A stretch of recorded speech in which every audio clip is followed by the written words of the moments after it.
नमस्कार मित्रांनो, तुमचं सर्वांचं स्वागत आहे. कसे आहात? मजेत ना? मजेतच असलं पाहिजे. चला तर बघूया आजची कथा. ही गोष्ट साहिलची आणि कामवाल्या बाईची आहे. मित्रांनो, मी साहिल आणि शहरात राहतो. तर माझे लग्न झाले होते. मी आता 27शीतला आहे. तर माझे लग्न झाले आणि घरात माझे आईवडील, पत्नी, आम्ही दोघेजणं राहायचो. आणि त्या दिवशी आई बाबा दिवाळीच्या शुभेच्छा देण्यासाठी नातेवाईकांच्या घरी गेली होती. संध्याकाळी परतणार होती. माझ्या पत्नीलाही तिच्या माहेरीच्या गावी जावे लागणार होते आणि मी घरी एकटाच होतो. आमच्या घरी कांचन नावाची एक मोलकरीण राहायची आणि ती नेहमी कामाला यायची. ती दिसायला ठीकठाक होती आणि खूप तिची साईज पाहून माझा भुलिया तर नेहमीच तयार व्हायचा आणि उठायचा. तर दिवाळीच्या दिवशी ती लहान लाल रंगाची भडक सूट आणि पांढरा पायजामा घालून आली होती. एकदा तर असे वाटले की आपण वधू बनून आलो आहे, पण नीट बघितल्यावर साधारण सलवार सूट होता. त्या दिवशी नशिबाने दिसत होती. सूट छातीपासून एकदम घट्ट बसलेला आणि गाणीवर मोठे कड आलेला होता. त्याच्यामध्ये तिच्या गाणीवर पांढरा पायजामा दिसत होता. माझा सर्व आदर आणि सन्मान विसरून गेलो होतो. तिला बघण्यापासून स्वतःला कसे थांबवावे असे मला समजत नव्हते. तसे मी त्या दिवशी खूप बोलायचो. मी सुरुवातीपासून तिला करण्याची संधी शोधत होतो. मी गमतीला तिला म्हणालो होतो, आज तू एकदम भारी दिसत आहे. तू तुझ्यावर प्रियकराला भेटणार आहेस का? एक दीर्घ श्वास घेऊन माझ्याकडे तिनं वेगळ्या नजरेने बघू लागली आणि म्हणाली, प्रियकर कामातून मोकळा वेळ मिळाला तर बघा. तुमच्यासारखी काहीतरी असं म्हणत की जोरात असली. या गोष्टीवर माझ्या छाती ही गॅसच्या फुग्यासारखी एकदमच फुललेली होती आणि गप्पा मारल्या कितीही मला आवडते. मग बाहेर साफसफाई केल्यावर ती माझ्या बेडरूममध्ये साफसफाई करायला आली होती. मी तिला स्वतःकडे बोलवलं होतं. मी म्हणालो, तुम्हाला दिवाळीला बोनस म्हणून काय हवे आहे? ती लाजून म्हणाली, तुम्हाला जे द्यायचे आहे ते द्या.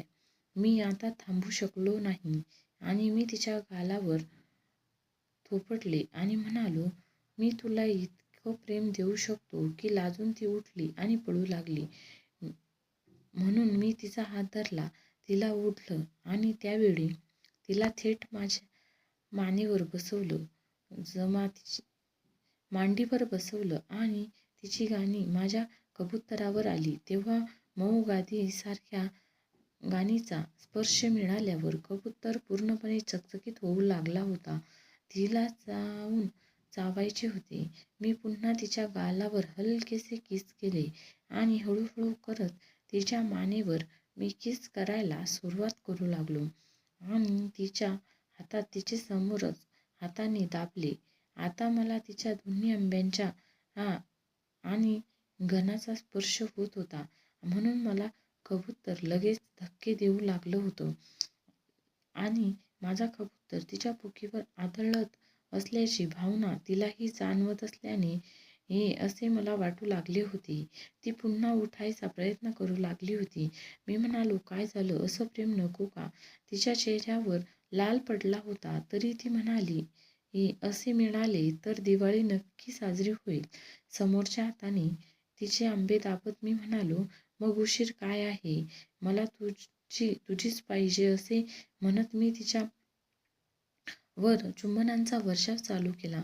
पाहिजे तर तिने तिचे होठ उघडले नाही, पण मी तिचे चुंबन करत राहिलो. मग तिने तिचे होठ उघडले आणि माझे होठ तिच्यामध्ये घेऊ लागली आणि खूप वेळ तिचे होठ चोखल्यावर मी खाली येऊ लागलो. तिच्या मानेवर किस करू लागलो. गरम झाली होती ती. समोरून माझा हात तिच्या आंब्यांवर सतत फिरत होता आणि दाबतही होता. तिच्या चुकीवर हात चालत होतो. मग मी तिला तिचा शर्ट काढायला सांगितला. तिने लगेचच तिचा शर्ट काढला आणि माझ्या मांडीवर बसली आणि पुन्हा स्वतःला माझ्या मिठीत घेतलं. त्यामुळे ती पुन्हा तिची गाण पडली आणि माझ्या दिशेने पुन्हा पुन्हा दाबू लागली होती. त्यानंतर मी लगेच माझा कबूतर सेट केला आणि तिच्या बुकीवर ठेवला आणि घेऊ लागलो एकावर एक. ती म्हणत होती, वेगळा आवाज काढत होती आणि म्हणत होती की बस आता खूप मोठा आहे तुमचा. मी म्हणत होतो, पण तेव्हा तो थांबत नव्हता आणि देतच राहिलो. एकावर एक देताना ती सुद्धा म्हणत होती, बस बस. आणि मग आम्ही पूर्णपणे तृप्त झालो होतो. पण आता थांबण्याची वेळ आली होती आणि 10 ते 15 मिनिटांनी पाणी काढलं आणि शांत झालो होतो. असेच नवनवीन व्हिडिओ पाहण्यासाठी चॅनलला सबस्क्राईब करा आणि बेल आयकॉन दाबायला विसरू नका, जेणेकरून नवीन आलेला व्हिडिओ तुम्ही सर्वात अगोदर बघू शकता. धन्यवाद.